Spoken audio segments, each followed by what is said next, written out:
फिर व्यक्तिगत जीवन में एक एटीट्यूड था, बहुत बार वे ये बात करते थे, और मैंने बोला ना कैसी बड़ी बायोग्राफीज में भी आपको मिलेगा।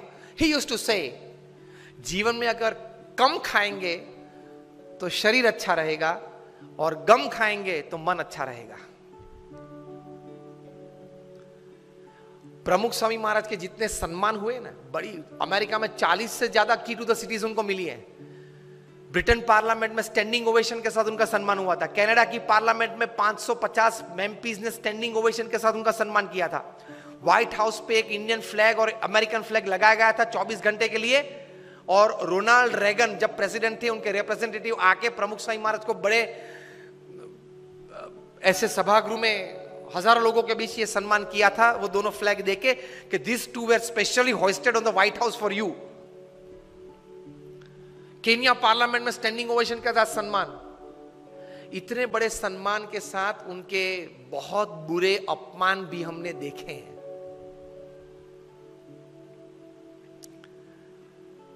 वहां गोंडल में हमारा मंदिर है, वहां 2 पेड़ कटने थे क्योंकि एक्सटेंशन था, प्लान था कंस्ट्रक्शन का।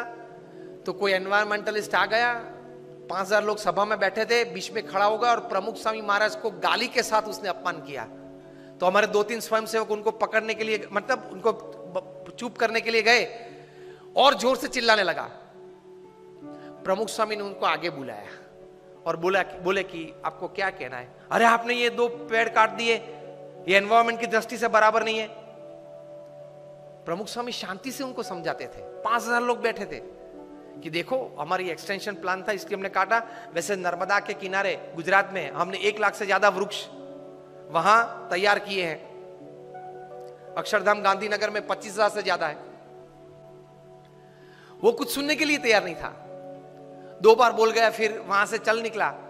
प्रमुख स्वामी ने 2 वॉलंटियर्स को कहा कि उनके साथ रहना, और जब तक वो बाहर जाए तब तक उनके साथ रहना, क्योंकि वे जानते थे कि शायद उसको मार भी दे। प्रमुख स्वामी ने दोनों वॉलंटियर्स को कहा कि उनको किचन में ले जाओ और भोजन करवा के बाद आप दरवाजे तक उनके साथ जाना। तो ऐसी अपमानित परिस्थिति में भी हमने उनको स्थिर देखा है। तो वो जो बोलते थे वो सही था। अगर गम खाएंगे मतलब बड़ा मन रखेंगे। किसी ने कुछ बोल दिया तो उस वक्त वो शब्द पे ज्यादा मेरा अपमान कर दिया, ये गलत बोल दिया, ये बोलना नहीं था, इस प्रकार की सोच नहीं रखेंगे। बोल दिया, अनजाने में बोल दिया, in an ignorant state of mind he said, so what. So he could digest. और हमारा मन तो कितना निर्बल है। कोई रिसेप्शन में या प्रसंग में जाके फिर वापस घर आते तो चर्चा क्या होती है देख लेना। वो आया था, वो नहीं आया था, वो लेट आया था, वो खाने के वक्त आया था, उसने मेरे सामने देखा लेकिन स्माइल नहीं किया, मुझे उससे मिलने की इच्छा थी लेकिन उसके चेहरे पे एटीट्यूड अच्छा नहीं था, उसने ये पहना था, नहीं पहना था। 2 घंटे तक फंक्शन के बाद घर में यही चर्चा होती है सबके घर में। यस और नो? वे आए थे, वे नहीं आए थे, उसके लिए आप फंक्शन में गए थे। Half of the time we don't know what we are doing. 50% जीवन तो यूं ही पानी में चला जाता है, हमको कॉन्शियस स्टेट में पता ही नहीं है कि हम क्या कर रहे हैं।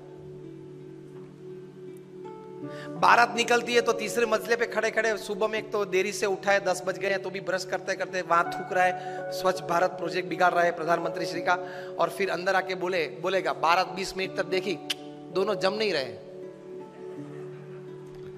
तो दोनों को जमाने की जिम्मेदारी तेरी थी, और अगर नहीं जमा और कुछ हुआ तो एक की जिम्मेदारी तेरे पे आने वाली है। एटीट्यूड्स हमारे बहुत चीप हो गए। तो मन जरा दृढ़ रखना। Accept and welcome wrong attitudes and insults in life. देख तो लो, चेक तो कर लो आप इमोशनली कितने स्ट्रांग है। इमोशनली आप कितने स्ट्रांग है चेक कब होगा? जब आपका किसी ने अपमान किया, जब आप प्रतिष्ठित हो और पोजीशन पे हो, आप अथॉरिटी हो, फिर भी आपकी मनमानी के विरुद्ध कोई अगर ओपिनियन दे, और वो भी मीटिंग में दे, और मीटिंग में सब मेंबर्स उनको सपोर्ट करे, whether it is pre planned और spontaneous, that is also different story. उस वक्त आपकी अंदर की हालत कैसी बनती है वो आपके एटीट्यूड पे निर्भर होगा।